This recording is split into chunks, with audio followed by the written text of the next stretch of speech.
ذرا سی دیر کیا کی اللہ نے اور تم نے مانگنا ہی چھوڑ دیا۔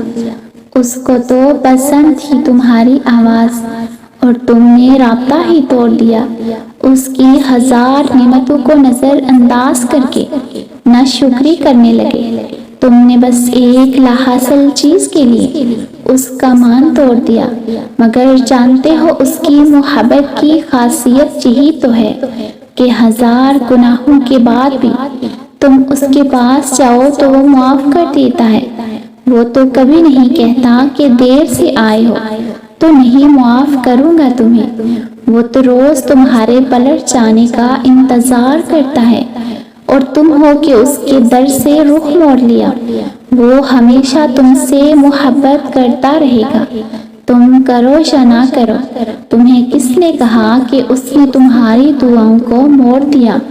وہ تو بس تمہیں آزمائش سے گزار کر بہترین دینا چاہ رہا ہے۔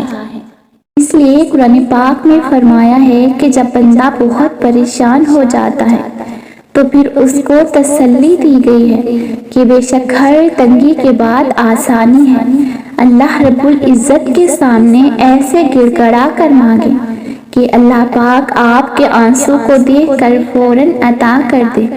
حضرت ایوب علیہ السلام کو اتنی بڑی بیماری اتنے عرصے کے بعد جب صحت عطا کی گئی تو اللہ پاک نے پہلے سے بھی زیادہ نعمتیں ان کو عطا کی، حالانکہ وہ سب جو پہلے تھا وہ تو تباہ ہو چکا تھا، لیکن حضرت ایوب علیہ السلام اپنے رب کی طرف ہی آہوازاری اور شکر گزاری کرتے رہے اور مانگتے رہے، تو اللہ پاک نے بھی پھر ہر طرح کی نعمتیں عطا فرما دی۔ ہم نے بھی ہر حال میں اسباب کو اختیار کرتے ہوئے صرف اللہ پاک کی رحمت کی طرف توجہ کرنی ہے۔ انشاءاللہ اللہ پاک سب کے کام بنائیں گے۔ یہ زندگی تو امتحان ہے، یہاں ایک دن تم خوش ہوگے تو دوسرے دن اداس۔ مشکلات سے سبھی گزرتے ہیں اور گزرتے رہیں گے، بس تکالیف پر تمہارا رد عمل اور تمہارے الفاظ بتاتے ہیں کہ تم ٹیسٹ میں پاس رہے یا فیل۔ جب بھی اداس اور غم زدہ ہو ہمیشہ یاد رکھو صرف اللہ ہی تمہاری زندگی میں خوشی و مسرت لا سکتا ہے۔ تمہارا رب کہتا ہے اور یہ کہ اس نے ہنسایا اور اسی نے رلایا، اس لیے اسی پر بھروسہ رکھو اور صرف اسی سے امید لگاؤ۔ صبر اور برداشت سے کام لیتے جاؤ کیونکہ جلد ہی تمہاری آزمائش ختم کر دی جائے گی اور پھر یہ محض ماضی کا حصہ بن جائے گی۔ پیچھے کیا رہ جائے گا؟ صرف تمہارا ری ایکشن کہ تم اللہ کے بندے بنے رہے یا نافرمان۔ ایک وقت آئے گا جب تم اپنی زندگی میں آنے والے سب غم بھلا دو گے، تمہاری زندگی کے سارے غم خوشیوں میں بدل جائیں گے۔ تم تکلیف کو اور تکلیف دینے والوں کے نام تک بھول جاؤ گے، پر تمہارا رب کبھی نہیں بھولے گا ہر اس تکلیف کو جو تم نے اس کے سامنے سجدے میں آنسو بہائے۔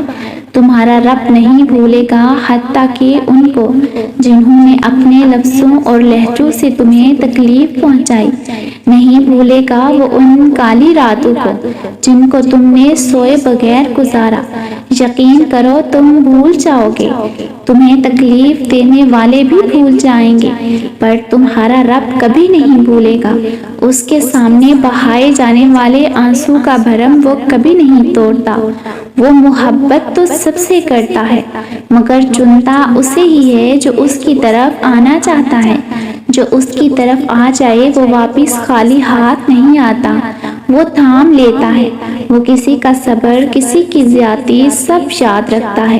وہ کسی کا اجر کبھی ضائع نہیں کرتا۔